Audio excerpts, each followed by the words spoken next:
You said the operation was going faster than anticipated. What is your current timeline for how long the war will last? So look, as you know, Steve, the president and the U.S. military's initial timeline was about 4 to 6 weeks to achieve the full objectives of Operation Epic Fury. Again, to destroy their missiles and their ability to make them, destroy their navy, permanently deny them nuclear weapons, and to, of course, weaken their evil terrorist proxies in the region.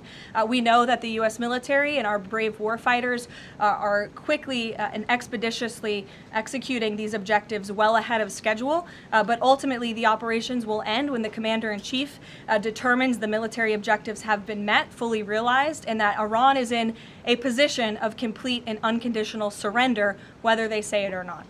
Does the president still want Iran's unconditional surrender? Well, when President Trump says that Iran is in a place of conditional surrender, he's not claiming the Iranian regime is going to come out and say that themselves. What the president means is that Iran's threats will no longer be backed by a ballistic missile arsenal that protects them from building a nuclear bomb in their country.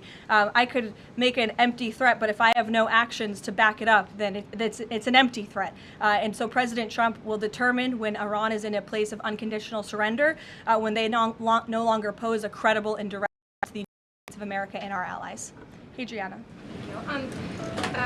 Can you explain why the Energy Secretary posted and then appeared to have deleted a post on X saying that the U.S. Navy escorted an oil tanker through the Strait of Hormuz? Yes, I was made aware of this post. I haven't had a chance to talk to the Energy Secretary about it directly.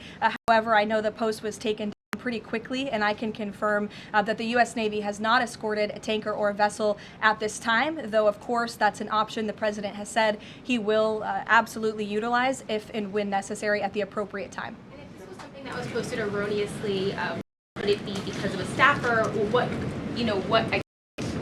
there be any consequences for this? I know you still have to consult, but just generally speaking. Again, I would defer you to the Department of Energy to answer that question. And if I could just follow up really quickly. Sure. In terms of oil sanctions, the president said that there would be some sanctions. What that would be limited? Would those be on Venezuela, Russia? Could you give some specifics there and then timing for that as well? Sure. I know it's something that the Treasury Department and the president's energy team continue to discuss, and they will ultimately consult the president before decisions are made. I don't have any announcements on new sanctions or the lifting of new sanctions for you today. Alex. Thank you. Reuters has reported that about 150 U.S. service members have been injured so far. Can you confirm that number and elaborate? I can't confirm the exact number. I know it's within that ballpark, but I would defer you to the Pentagon for a specific number of wounded or injured thus far. And then secondly, if I can, I wanted to ask about, excuse me, there was a briefing on the Capitol Hill today, and some senators came. They were more convinced than ever that there would be U.S. boots on the ground. Senator Blumenthal said that. In fact, your reaction to that, and any update on President Trump's thinking about it? Look, I would say that Democrats on Capitol Hill are clearly being quite disingenuous. 3 years ago, not a single Democrat voted against the resolution condemning Iran as the world's leading state sponsor of terror. Yet now, with President Trump, Commander-in-Chief, finally taking the action that so many Democrats have called on the Commander-in-Chief to do for many, many years, to wipe out the threat of a rogue Iranian terrorist regime. Now, all of a sudden, Democrats are playing politics with this long-standing bipartisan policy of the United States, and 53 of them in the House recently voted against the resolution condemning Iran as the world's state sponsor of terror. So I wouldn't take Democrats at their word. As for boots on the ground, the president has talked about this repeatedly. Wisely, he does not rule options out as Commander-in-Chief. So again, I would hesitate to confirm anything that a Democrat on Capitol Hill says right now about the president's thinking. Garrett. Karoline, you outlined to Steve the military components of what would be involved in ending this war, but it seems like there's a political component too. The president said to Fox earlier today that he doesn't believe the new Ayatollah can live in peace. He made a variety of comments suggesting that he should be involved in picking the new Iranian leader. Is the ending of this war also contingent on Iran selecting a leader that the president finds acceptable?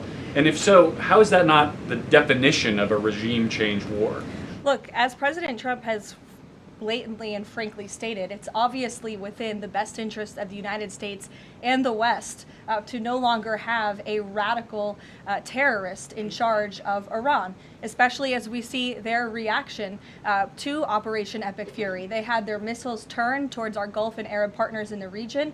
Again, this was a regime that chanted, or still chants, death to America. We look at the way that they are holding the entire world hostage with the restricting of the free flow of energy through the Strait of Hormuz. So the president, I think, is making quite an obvious comment. Again, as for the timeline of the military operations with respect to Iran, we have objectives that we have laid out that the commander-in-chief wants to see achieved. When they are achieved, then it will ultimately be up to the president to end this operation. Okay, so I think you're not exactly addressing my question, though. Is that political objective also necessary for the president to decide to end this war? Look, again, I just told you the objectives of Operation Epic Fury. When those objectives are met, the president will dictate the end of these operations when he deems that Iran no longer poses a credible threat to the United States of America. And again, it goes back to, what does that unconditional surrender look like? Iran can talk all they want, and their words will be very empty when we've completely annihilated their navy, as we are doing, when we've taken out the threat of their ballistic missile capability, when we can firmly, finally ensure that they can no longer make a nuclear bomb to threaten the United States and our allies and our troops in the region. And that's what President Trump is ultimately seeking to do with respect to this operation. Karoline? Jennifer. There was a shooting outside of a synagogue in Baltimore. Do you know if the president has been briefed on that, and do you have any more details on what happened? I don't, but we certainly will get you more details, Jennifer. And I don't know if the president has briefed, but I'll check on that when I get back to the Oval Office after this. Sure. Thanks, Caroline.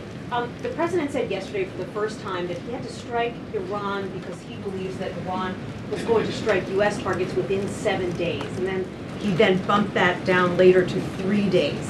Where is he getting that? Well, that's not the first time the president has said that he chose to launch Operation Epic Fury because he felt as though Iran was going to strike the United States and our assets in the region first. Again, I addressed this in the last briefing. This was a feeling the president had based on facts provided to him by his top negotiators who had been engaged with the Iranian regime in a good faith effort. The Iranian regime was lying, deceiving the United States of America, clearly trying to continue their nuclear program to create a bomb that would, of course, threaten the United States of America.